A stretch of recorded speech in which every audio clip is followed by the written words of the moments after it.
बच्चों, आप लोग का स्वागत है हमारे YouTube चैनल पे।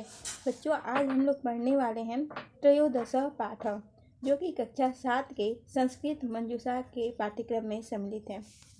बच्चों, आज के लेसन का चैप्टर का नाम है यक्ष युधिष्ठिर संवाद, अर्थात यक्ष और युधिष्ठिर का संवाद। संवाद का मतलब होता है बच्चों बातचीत। बच्चों, यक्ष और युधिष्ठिर में तब बातचीत होती है जब पांडवों को अज्ञातवास हुआ था और जंगल में चलते चलते उनको प्यास लगी, तो युधिष्ठिर ने अपने भाइयों को जल लेने के लिए तालाब के पास भेजा। लेकिन उस तालाब में एक यक्ष रहता था। तो जैसे जैसे उनके भाई तालाब के पास एक एक करके गए, उस यक्ष ने सबसे प्रश्न पूछना चाहा, लेकिन उनमें किसी ने भी प्रश्नों का जवाब नहीं दिया। तो अपने भाइयों को खोजते खोजते युधिष्ठिर भी वहाँ गए। तो वहाँ पर उन्होंने भी यक्ष को देखा और यक्ष ने कहा कि तुम यहाँ का इस तालाब का पानी नहीं पी सकते, क्योंकि तुम्हें मेरे प्रश्नों का जवाब देना होगा। और वहाँ पर ये देखते हैं कि उनके भाई भी पूरे मूर्छित हैं, चारों के चारों। तो कहते हैं कि मेरे भाई को अचेतन अवस्था से चेतन अवस्था में ला दीजिए। तो यक्ष कहता है कि पहले आपको मेरे प्रश्नों का जवाब देना होगा, तभी आपको जल भी मिलेगा और आपके भाई भी चेतन अवस्था में आ जाएंगे। तो बच्चों, इस पाठ की व्याख्या करने से पहले, अर्थ समझने से पहले हम इसके कठिन शब्दों के अर्थ को समझते हैं, ताकि जैसे जैसे मैं आपको इसका अर्थ बताते जाऊँ आपको आसानी से समझ में आए। ठीक है बच्चों, तो चलिए अर्थ को पहले समझते हैं। तो देखिए बच्चों, किंचित का अर्थ होता है कौन, खाट अर्थात कि आकाश से। बहुतरम का अर्थ होता है अपेक्षाकृत अधिक। प्रवसता अर्थात प्रदेश में रहने वाले का। आतुरस्य का अर्थ होता है रोगी का। दुर्जय अर्थात कठिनाई से जीतने योग्य। पुंसाम का अर्थ होता है पुरुषों का। अनंतकः यानी कभी अंत न होने वाला। सर्वभूत हित अर्थात सभी प्राणियों का हित करने वाला। ठीक है बच्चों, तो चलिए हम पाठ की व्याख्या को समझते हैं कि युधिष्ठिर ने यक्ष के प्रश्नों का क्या उत्तर दिया। तो देखिए बच्चों, यहाँ पर यक्ष उवाच अर्थात यक्ष बोला। यहाँ पर यक्ष प्रश्न पूछने हैं और देखिए इनका प्रश्न क्या है। किंचित् गुरुतरम भूमि, किंचित् उच्चतरम च खात्, किंचित् शीघ्रम वायो, किंचित् बहुतरम तृणात्। तो देखिए बच्चों, किंचित का अर्थ होता है कौन। गुरुतरम अर्थात गुरु से। भूमि यानी कि पृथ्वी पर। ठीक है। किंचित का अर्थ होता है कौन। उच्चतरम अर्थात ऊंचा। च का अर्थ होता है और खात यानी कि आकाश से। तो देखिए इसका अर्थ हुआ कि पृथ्वी पर गुरु से बड़ा कौन है, आसमान से ऊंचा कौन है। अगला लाइन है किंचित अर्थात कौन। शीघ्रतरम, तो शीघ्रतरम का अर्थ होता है तेज। ठीक है। वायु अर्थात वायु और किंचित अर्थात कौन। बहुतरम अर्थात ज़्यादा। तृणात् यानी कि तिनका या फिर ईंधन। तृणात् का अर्थ होता है तिनका या ईंधन। तो देखिए इसका अर्थ हो जाएगा कि वायु से ज़्यादा तेज कौन है और ईंधन से ज़्यादा जलाने वाला कौन है। अगला देखिए इसका युधिष्ठिर क्या उत्तर देंगे। यहाँ पे दिया गया है युधिष्ठिर उवाच अर्थात युधिष्ठिर बोला। माता गुरुतरा भूमे खात पीतो उच्चतर तथा मन शीघ्रतरम वाता चिंता बहुतरी तृणात्। तो देखिए माता का अर्थ होता है माता। गुरुतरा अर्थात गुरु से। भूमि यानी भूमि पर। खात मतलब आकाश।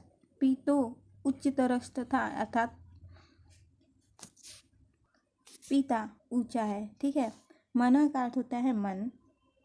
शीघ्रतरम अर्थात शीघ्र या तीव्र। वाचा चिंता, वाता चिंता अर्थात वाता मतलब हवा और चिंता मतलब चिंता, बहुतरी अर्थात बहुत ज़्यादा, ठीक है। और त्रिनाथ मतलब ईंधन या फिर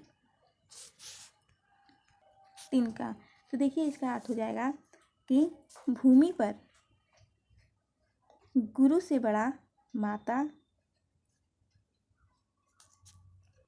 है, यानी कि भूमि पर माता गुरु से बड़ी हैं। आसमान से ऊंचा पिता है। वायु से ज़्यादा तीव्र मन है, यानी कि वायु से ज़्यादा तेज चलने वाला क्या है, मन है। ये युधिष्ठिर उत्तर देते हैं। और यहाँ पे अगले प्रश्न का जवाब देते हैं कि चिंता ईंधन से ज़्यादा जलाने वाली है, ठीक है। तो चलिए अगले प्रश्न की तरफ चलते हैं और देखिए यक्ष अगला प्रश्न इनसे क्या पूछता है। यक्ष उवाच अर्थात यक्ष बोला, क शत्रु दुर्जय पुंसां कश्च व्याधिरन्तकः कीदृशश्च स्मृत साधुर्साधु कीदृश स्मृतः। देखिए यहाँ पे क का अर्थ होता है कौन, शत्रु अर्थात शत्रु, और दुर्जय का अर्थ होता है कठिनाई से जीतने योग्य, ठीक है बच्चों। पुंसां मतलब पुरुषों का, कश्च कह धन च, कह का अर्थ होता है कौन और च मतलब और, व्याधिर अंतकः, अंतकः का मतलब होता है कभी अंत न होने वाला, और व्याधि का अर्थ होता है व्याधि, ठीक है। और कीदृशश्च, कीदृश धन च, कीदृश का अर्थ होता है किसको, और च मतलब और, स्मृतः कहा जा सकता है, ठीक है बच्चों। स्मृतः का अर्थ होता है कहा जा सकता है। तो देखिए इसका अर्थ हो जाएगा कि मनुष्यों का ऐसा कौन सा शत्रु है जो कठिनाई से जीतने योग्य है। यहाँ हम ऐसे कह सकते हैं कि मनुष्य का अजय शत्रु कौन है, ठीक है। और अगला है, और ऐसी कौन सी व्याधि है, व्याधि अर्थात रोग, ऐसा कौन सा रोग है जिसका कभी अंत न होने वाला है। फिर अगला है कीदृशस्य स्मृत साधुर साधु कीदृश स्मृत, ठीक है। यानी किसको साधु अर्थात सज्जन कहा जाता है और किसको असाधु अर्थात दुर्जन कहा जाता है, ठीक है बच्चों। एक बार फिर से देख लीजिए कि मनुष्यों का ऐसा कौन सा शत्रु है जो कठिनाई से जीतने योग्य है, और ऐसी कौन सा रोग है, ऐसी कौन सी रोग है जिसका कभी अंत नहीं होने वाला है, और किसको साधु कहा जा सकता है और किसको असाधु, यानी किसको सज्जन कहा जाता है और किसको दुर्जन माना जाता है या कहा जाता है। तो देखिए इस प्रश्न का युधिष्ठिर क्या उत्तर देते हैं। तो युधिष्ठिर उवाच, युधिष्ठिर बोले, क्रोध सुदुर्जय शत्रुर्लोभो व्याधिरन्तकः सर्वभूतहित साधुर्निर्दय स्मृतः, ठीक है। क्रोध का अर्थ होता है क्रोध, सदुर्जय, दुर्जय का अर्थ होता है कठिनाई से जीतने योग्य, और स मतलब वह, शत्रु लोभ अर्थात शत्रु का अर्थ होता है शत्रु, और लोभ का अर्थ होता है लोभ। व्याधिर अंतकः, व्याधि अर्थात व्याधि या फिर हम रोग कह सकते हैं, और अंतकः यानी कभी अंत न होने वाला। सर्वभूत हित अर्थात सभी प्राणियों का हित करने वाला, ठीक है, भलाई चाहने वाला। साधुर निर्दय, यानी साधु का अर्थ होता है साधु, और असाधु अर्थात असाधु लोग, यानी जो दुर्जन होते हैं, और साधु जो सज्जन होते हैं। स्मृत अर्थात कहा जाता है, ठीक है बच्चों। तो इसका अर्थ हो जाएगा कि कठिनाई से जीतने वाला, मनुष्यों का कठिनाई से जीतने वाला शत्रु क्रोध है, जिस पर बहुत ही कठिनाई से विजय प्राप्त किया जाता है, और कभी अंत न होने वाला रोग लोभ है। लोभ ऐसा रोग है मनुष्यों का जिस पर कभी विजय नहीं प्राप्त किया जा सकता है ना, इसका कभी अंत इस रोग का हो ही नहीं सकता। तो वही यहाँ पर कहा जा रहा है कि मनुष्यों का जो अजय शत्रु है, यानी कठिनाई से जीतने योग्य शत्रु है, वह क्रोध है, और कभी जिस रोग का अंत नहीं होता है वह लोभ है। फिर यहाँ पे देखिए कहा जाता है कि सर्वभूत हित अर्थात सभी प्राणियों का हित करने वाला, साधु यानी सज्जन होता है, और जो निर्दय होता है, जो दया विहीन होता है, जिसके अंदर दया नहीं होता, उसको असाधु कहा जाता है ना। तो यहाँ पर कहा गया है कि जो सभी प्राणियों का हित करने वाला होता है वही सज्जन कहलाता है, यानी साधु कहलाता है, और जो निर्दय होता है, जिसके हृदय में दया नहीं होती, उसको असाधु कहा जाता है। ठीक है बच्चों, आशा करती हूँ कि ये चैप्टर आप लोग को समझ में आया होगा। तो चलिए इसके प्रश्न उत्तरों की तरफ चलते हैं। और देखिए बच्चों, यहाँ पर ये जो प्रश्न दिया गया है, यहाँ पे प्रश्न भी, यक्ष के प्रश्न भी यहाँ पूछे गए हैं, और जो युधिष्ठिर ने उत्तर दिया है वो भी है। जैसे में भूमि गुरुतरम किंचित, तो उत्तर यहाँ पे दे दिया गया है भूमि गुरुतरा माता।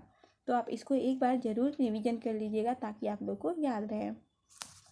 जैसे यहाँ पे एक और क्वेश्चन दिया गया है कि साधु कीदृश स्मृत, तो इसका उत्तर हो जाएगा सर्वभूत हित साधु स्मृत, अर्थात जो सबकी भलाई करने वाला होता है उसे साधु कहा जाता है। ठीक है बच्चों, तो देखिए हमारा अगला ये प्रश्न है, प्रश्न 3, संस्कृत भाषायाम अनुवादम कुरु। ठीक है, तो क्या है, देवदत्त प्रभाकर की अपेक्षा चतुर है। बच्चों इसका संस्कृत में अनुवाद करना है तो अनुवाद हो जाएगा देवदत्त प्रभाकर से अपेक्षया चतुरः अस्ति। ख है, एक बार फिर से इसका संस्कृत अनुवाद देखिए बच्चों, देवदत्त प्रभाकर से अपेक्षया चतुरः अस्ति। ख है, यह मिठाई उस मिठाई से मधुर है। तो इसका आप ऐसे संस्कृत अनुवाद करेंगे, इदम मिष्टान्नम तत्मिष्टान्ने अपेक्षम मधुरम अस्ति। ग है, विंध्याचल से हिमालय ऊंचा है। तो आप अनुवाद करेंगे विंध्याचलात् हिमालय उच्च अस्ति। घ है, ज्ञान से आचरण श्रेष्ठ है। तो ज्ञानात् आचरणम श्रेष्ठम। अंग, नीम से नारियल बड़ा है। तो आप ऐसे अनुवाद करेंगे निम्बात् बृहत्तरः नारिकेलः अस्ति। देखिए प्रश्न संख्या 4 है, उपयुक्त कथा नाम समक्षम आम, अनुपयुक्त कथा नाम समक्षम न इति लिखत। यानी आपको आम और न लिखना है। आम का अर्थ होता है हाँ अर्थात सही या सत्य, और न का अर्थ होता है असत्य गलत। ठीक है, क है, माता भूमि गुरुतरा अस्ति। तो भूमि पर माता गुरु से बड़ी है, भूमि पर माता का स्थान गुरु से बड़ा है, तो हाँ सही है। ख है, मनः वातात् शीघ्रतरम न, तो ये हो जाएगा न। मन हवा से तेज नहीं चलता है, यहाँ पे कहा जा रहा है, तो ये गलत है, न हो जाएगा।